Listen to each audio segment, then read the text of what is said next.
How to fix Amazon Prime Video quality. I'm going to guide you through the process on how to do it. Let's get started.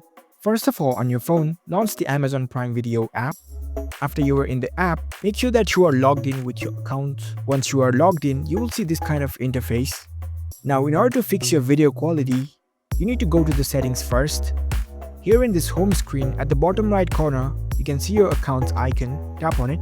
Now over here, on the top right corner, you can see the settings icon. Tap on it. Once you're in the settings menu, at the top, you can see the stream and download option. Tap on it. From here, choose the first option which says streaming quality. Here you can set the quality that you want for streaming the video. For the high definition best quality, choose this best option. If you are streaming through the mobile data, then you can adjust the quality settings.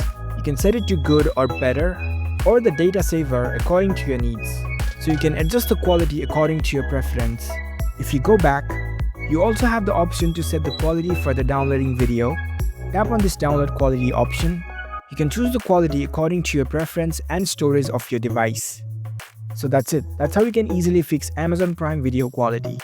If you found this video helpful, don't forget to give this video a thumbs up and subscribe to our channel for more tech tips. Thank you for watching.